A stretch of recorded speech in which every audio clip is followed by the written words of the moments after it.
मिलिए to white मुस्लिम से जो बरतानिया से पाकिस्तान आए। इनकी इस्लाम कबूल करने और पाकिस्तान आने की कहानी इन्हीं की ज़बानी। After I'd read Al-Fatiha, I was turning to the back of the Quran to see who'd written it. I'd taken my shahada, my life changed. And I walked up to him and I said, "Excuse me, I'm the only white Muslim in this masjid. Who are you?" अस्सलाम वालेकुम, आप देख रहे हैं Urdu point. मेरा नाम दानिश हुसैन। आज मेरे साथ मौजूद हैं टू वाइट मुस्लिम, जो यूट्यूब पर टू वाइट मुस्लिम के नाम से मशहूर हैं। ब्रिटिश हैं लेकिन कन्वर्टेड टू इस्लाम हैं और अभी ये पाकिस्तान में आए हुए हैं। अल खिदमत फाउंडेशन के मुख्तलिफ प्रोजेक्ट्स जो हैं उसके साथ हम कह सकते हैं कि एज एम्बेसडर सफ़ीर के तौर पर काम कर रहे हैं और पाकिस्तान को देख रहे हैं। तो इनकी कहानी हम इन्हीं से जानते हैं। Today we have mister Junaid and mister Yusuf with us. अस्सलाम वालेकुम। Walaikum salam wa rahmatullahi wa barakatuh. How are you both? Alhamdulillah. Very good indeed. Oh, good, thank So first of all, I would like to say welcome to Pakistan. Thank you very much indeed. And well, it's a very great coincidence that I'm wearing pant coat and you're wearing shalwar kameez. Of course. So how you like it? Is it comfortable? Very comfortable. Shalwar kameez Yes, is good? yes. Okay, In fine. this kind of weather, it makes a lot of sense to Yeah, be comfortable. Exactly. So how long you have been here in Pakistan? We've been here now 5 days in total. Only 5 days. Yes. And right after 5 days, you are wearing shalwar kameez. Alhamdulillah. Yes. And that's so you are adopting the Pakistani culture. Of course. Definitely. Of course. What was your perception about Pakistan before coming here in Pakistan, Mr. Junaid? I've been very much looking forward to coming to Pakistan actually. My wife is of Pakistani heritage. Okay. An awful lot of people that we meet and socialise with are also of Pakistani heritage, and they tell us the beauty of Pakistan and where we should go and what we should do, and certainly what we should eat. And so to have the opportunity to come here and also see the wonderful works of Al Hikmat Foundation. So how you convert to Islam? What was the journey? Yeah, I mean, it was a surprise to me, Sure. I have to say. I wasn't looking for Islam. I wasn't seeking Islam. I was born and raised in a Christian household. You are practicing Christian? Yes, absolutely. Okay. Yeah, I went to Sunday school. I went to church. I was a member of a Christian youth group. I loved being, within the fold of Christianity because you have the love of God. Yes. But then I drifted away when I hit my teens because there's things like cars and football, and I drifted away from it, if you like, the church, but still had my faith in God. And being born in a town in Sheffield in England called Sheffield, I was born in the 70s and raised in the 80s. I didn't know Muslims. I didn't meet Muslims. I didn't come across No Muslims. have friends. You are No Okay. friends that were Muslims. And you didn't hear anything about Islam. So when I eventually met Muslims, I was 30 years old. And when I met Muslims and started speaking about Islam, I found it fascinating, absolutely fascinating. And it answered questions I didn't realise I'd even been asking. And so it was just, I think inevitable that eventually I'd find myself in this situation now. And alhamdulillah, within a few months, I'd taken my shahada, my life changed Mashallah. irrevocably, and all for the better. That's great. So, Mr. Yusuf, Yes. how you converted to Islam? You have any community friends, Muslim friends, anything else? I had no friends at all. Same I didn't story. know Yeah. Muslims. I was born and raised as a Roman Catholic. I went to Catholic school, to church every Sunday. I was an altar boy. I assisted the priest delivering the Mass every Sunday. And my uncle was a parish priest. So I was very much a practicing Christian and very, very happy. I had the love of both parents. I had the love of 4 brothers.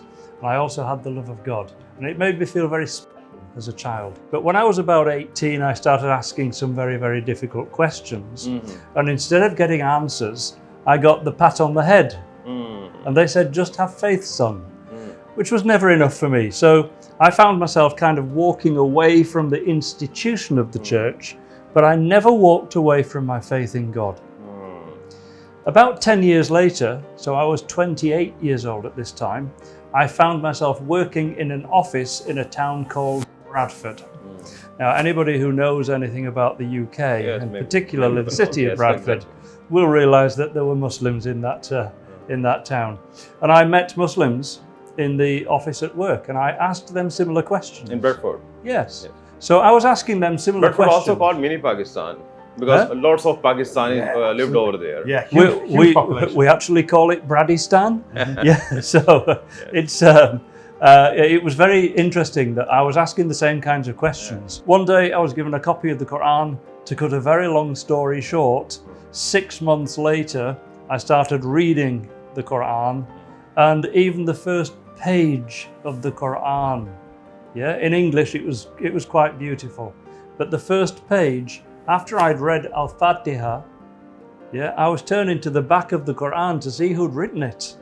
Who was the author? Oh my You God. know, Subhanallah. but that's what you do with books, isn't it? Yes. I didn't know then what I know now. Allah subhanahu wa ta'ala was the author of this book. Indeed. Subhanallah. Subhanallah. It's quite beautiful. And for anybody out there that's read the Quran, alhamdulillah, keep it in your heart. Read the Quran in the language that you best understand. Yeah, this Okay? is so important. It's very important that you do this, because then you'll know the beauty, you will know the truth, you'll know the reality of God's message to us and how God wants us to be in this dunya. We love the title of New Muslim because it means that when we make mistakes, and we do all the time, people just look at us, their head goes on one side and they go, oh, they're New New Muslims." Muslims. So how you met each other?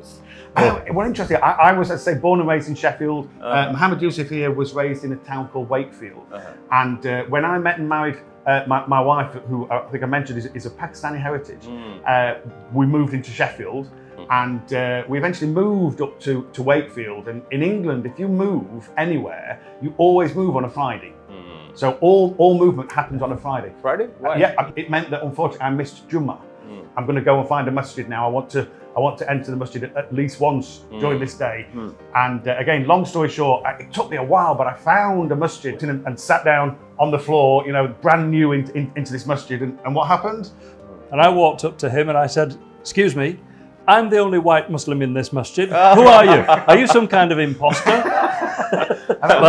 So you broke his monopoly. Absolutely. Are you familiar with Urdu? Because your wife is Pakistani origin. I choti. Meri Urdu itni achanai. Lekin mi koshish karahun. I will try. I was saying I've learned bits from my wife just because of how, when she's speaking to our children, so I can tell people to chup karo, aram se sono. So kind of limited to these areas, I think. Okay. So how you linked and connected with the Al Khidmat Foundation, because you came here, and what is your plan here in Pakistan with Al Khidmat?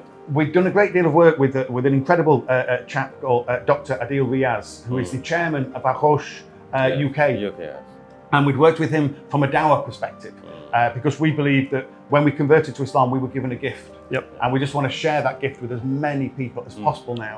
And so having worked with him, he kind of looked at us and said, well, the dawah is great, but maybe we could do some humanitarian work as well. Would you consider working with Akhosh UK? And under the umbrella of Al Khidmat Foundation.